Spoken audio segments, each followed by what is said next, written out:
Assalomu alaykum do'stlar, men Zoir Kenjayev PhD dotsent. Bugun siz bilan aynan chip texnologiyalari bo'yicha O'zbekistonda nima ishlar amalga oshirilayotgani va nima yangiliklar kutilayotgani haqida qisqaroq gaplashamiz. Undan oldingi intervyumizda esinglarda bo'lsa, Malayziyaning Berhad Mimos tashkilotidan aynan mutaxassislar kelishi va bu yerda biz yoshlarimizni o'qitishi va strategiya ishlab chiqilishi bo'yicha gaplashuvdik. Hozir shu proses ketyapti. Aynan bizda 50 ta mutaxassisimiz o'qitilyapti. 5 kun davomida o'qitiladi va undan keyin undan o'tgan 20 ta mutaxassisimiz ketadi. Va shu bilan parallel ravishda hozirda Uzeltexsanoat uyushmasida aynan tashkilotdan mutaxassislar kelgan Malayziyadan va strategiya bo'yicha ishlar amalga oshirilyapti. Hozir bu yerda mutaxassisimizdan so'rab ko'ramiz, nima ishlar amalga oshirilyapti va bundan maqsad nima va oxirida nimalar kutiladi. Assalomu alaykum. Va alaykum assalom.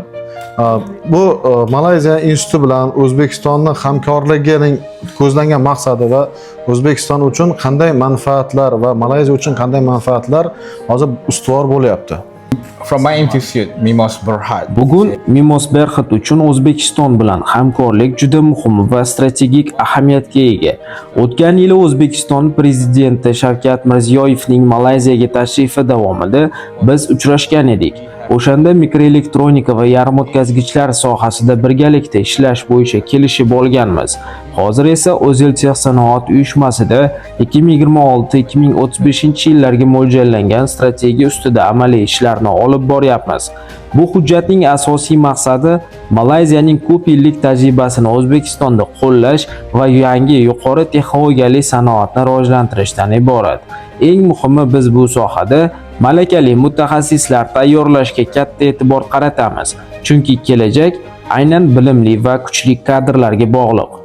Yana bitta muhim masala strategiya masalasi. Hozir strategiya ishlab chiqilyapti va aynan O'zbekistondagi bu yarim o'tkazgichlar sanoatini rivojlantirish strategiyasida qanday etaplardan o'tadi, nimadan boshlaymiz va oxirida biz nimaga erishamiz?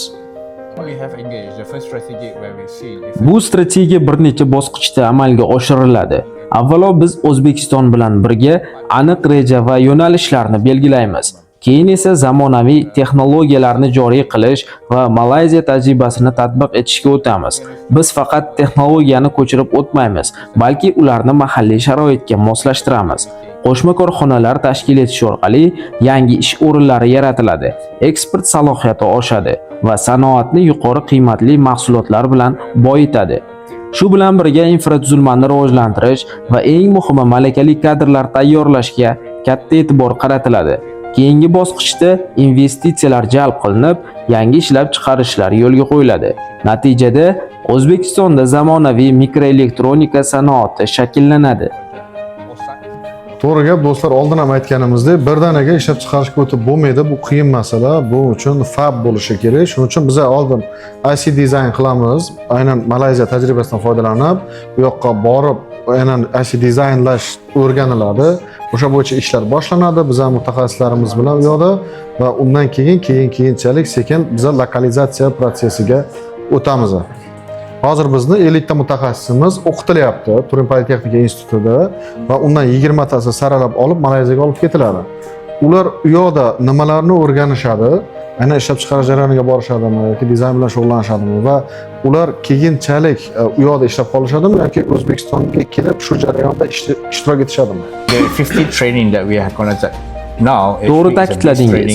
Hozirda saralangan yosh olim va mutaxassislarga Toshkentda IC Design, ya'ni integral sxemalarni loyihalash bo'yicha dastlabki birimlar berilmoqda. Keyingi bosqichda ushbu mutaxassislar Malayziyaga malaka oshirish uchun yuboriladi.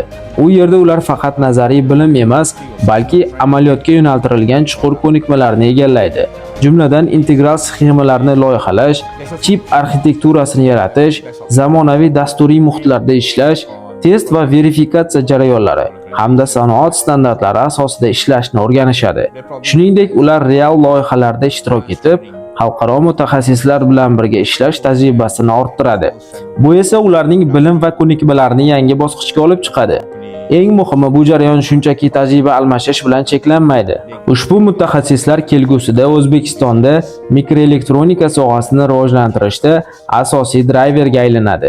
Yangi loyihalarni boshlaydi va o'z navbatida boshqa kadrlarni tayyorlashga hissa qo'shadi. Thank you, sir. Do'stlar, nasib bo'lsa bu jarayonlar davom etadi. Biz harakat qilamiz, keyinchalik yana jarayonlarni sizga ko'rsatib borishga, strategiya ishlab chiqilishi, agar imkon topilsa Malayziyaga borib, Malayziyadagi jarayonlarni ham ko'rsatishga. Sog' salomat bo'ling. Rahmat.